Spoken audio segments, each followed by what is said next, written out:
रुग्णालयात सोडलेली बॅग. रुग्णालयाचा कॉरिडॉर नेहमीसारखा गजबजलेला होता. डॉक्टरांची धावपळ, नर्सेसची पावलं, रडणाऱ्या बाळांचा आवाज. सगळं काही रोजचंच. पण त्या दिवशी एक गोष्ट वेगळी होती. कॉरिडॉरच्या कोपऱ्यात खुर्चीखाली एक जुनी मळलेली बॅग पडलेली होती. न कुणाची चौकशी, न कुणी हात लावायला तयार. कोणाची बॅग असेल? एक नर्सने विचारलं. कोणीतरी विसरलं असेल, कोणी उत्तर दिलं. पण तास उलटून गेले. बॅग तशीच. रिसेप्शनवर चौकशी झाली.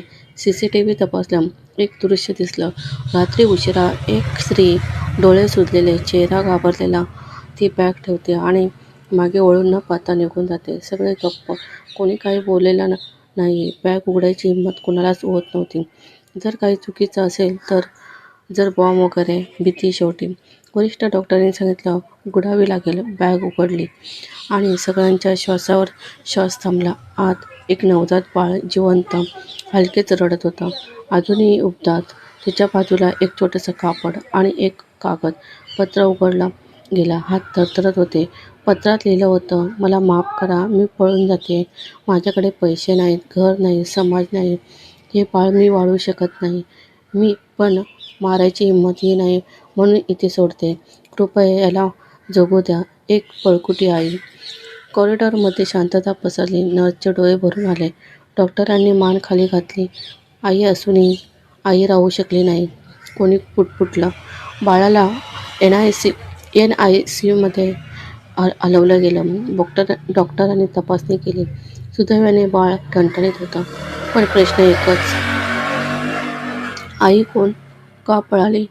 काही दिवसांनी एक सामाजिक कार्यकर्ती पुढे आली.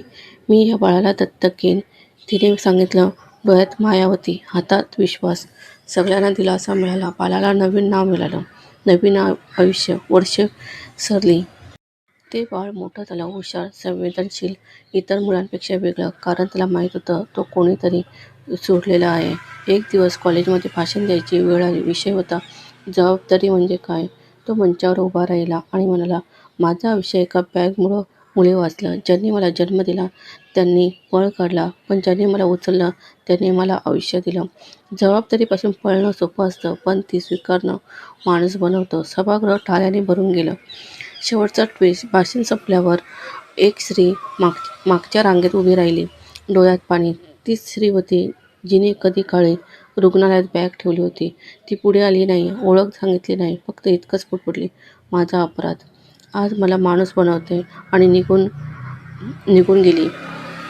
पण कथा इथे संपत नाही. त्या स्त्रीचं पुटपुटणं त्या मुलाच्या कानावर पडलं नव्हतं, पण तिच्या आवाजातली कंपने त्या हॉलमध्ये उभ्या असलेल्या एका प्राध्यापकांच्या कानात शिरली.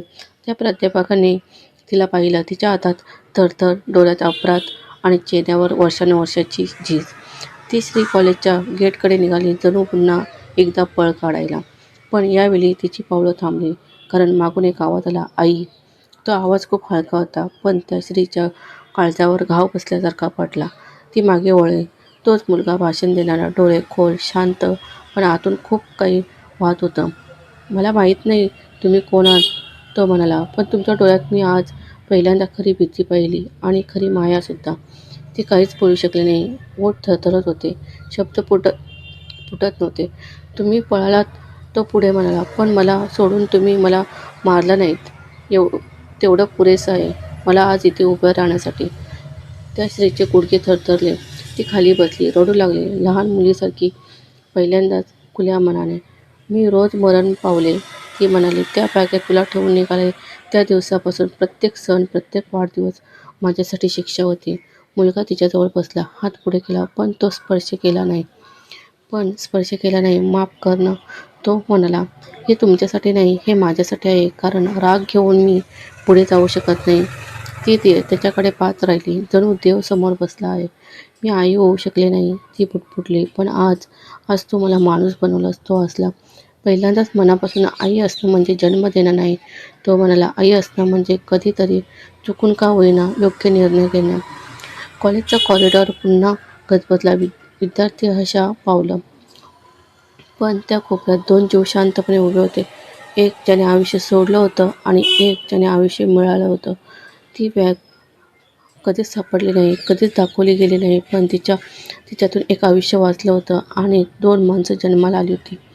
कधी-कधी आपण जे सोडून जातो तेच आपल्याला माणूस बनवतं. पण नियतीकडे अजून एक पान उघडायचं होतं. त्या दिवशी कॉलेजच्या नोटीस बोर्डवर एक छोटीशी जाहिरात लागली होती. अनाथ मुलांसाठी मोफत मार्गदर्शन वर्ग. खाली नाव होतं, प्रोफेसर आर्यन देशमुख. हो, तोच मुलगा. आठवड्याभरात त्या वर्गात अनेक मुलं येऊ लागली.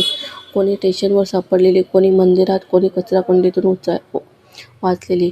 प्रत्येक मुलाच्या डोळ्यात स्वतःला पाहत होता आणि त्या वर्गाच्या मागच्या बाकावर नेहमी एक स्त्री शांतपणे बसायची. कोणाशी बोलायची नाही, फक्त ऐकायची, डोळे पुसायची आणि निघून जायची. एक दिवस त्याने तिला थांबवलं. "तुम्ही रोज येता," तो म्हणाला, "पण स्वतःसाठी काहीच मागत नाही." ती हलकीच हसली. तोच जुना अपराधी असरा. "मी काही मागायला नाही येत," ती म्हणाली. "मी फक्त प्रायश्चित्त करायला येते." त्या दिवशी ती पहिल्यांदाच त्या वर्गात बोलली.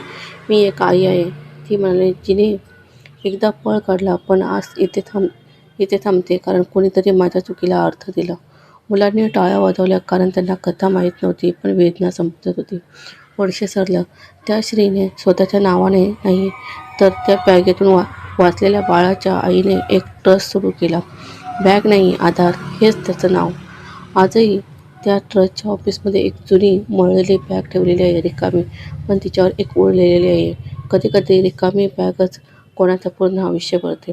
आणि तो मुलगा, तो आजही प्रत्येक भाषणाच्या शेवटी एकच वाक्य म्हणतो, "माझी सुरुवात एका चुकीतून झाली, पण शेवट माणुसकीवर होईल. याची मी जबाबदारी घेतो." कॉरिडॉर बदलले, रुग्णालय मागे राहिलं, कॉलेजही. पण त्या बॅगची गोष्ट आजही जिवंत आहे. कारण ती बॅग फक्त एक वस्तू नाही, ती एक निर्णय होती, एक अपराध आणि शेवटी एक उद्धार. ज्यांना आयुष्य मिळालं नाही असं वाटतं त्यांनी थांबावं. कदाचित कुणाच्या तरी चुकीतून तुमचं आयुष्य तयार होत असतं. पण कथा अजूनही पूर्ण झालेली नव्हती. कारण काही कथा टाळ्यांवर संपत नाही, त्या आयुष्याच्या कसोटीवर पुढे जातात. एक दिवस त्या ट्रस्टमध्ये एक लहान मुलगी आली. वय साधारण 5 वर्षं. हातात फाटलेली पिशवी, डोळ्यात भीती. ती म्हणाली, "मला इथे सोडून द्या." आई म्हणाली, "इथे माझ्यासारख्या मुलांना जगायला शिकवतात." त्या स्त्रीचे हात थरथरले, कारण त्या वाक्यात तिला स्वतःचा भूतकाळ दिसला. तिने त्या मुलीला जवळ घेतलं. पहिल्यांदाच कुणाला घट्ट मिठी मारली. "इथे कुणाला सोडत नाहीत," ती म्हणाली, "इथे सगळ्यांना धरून ठेवतात."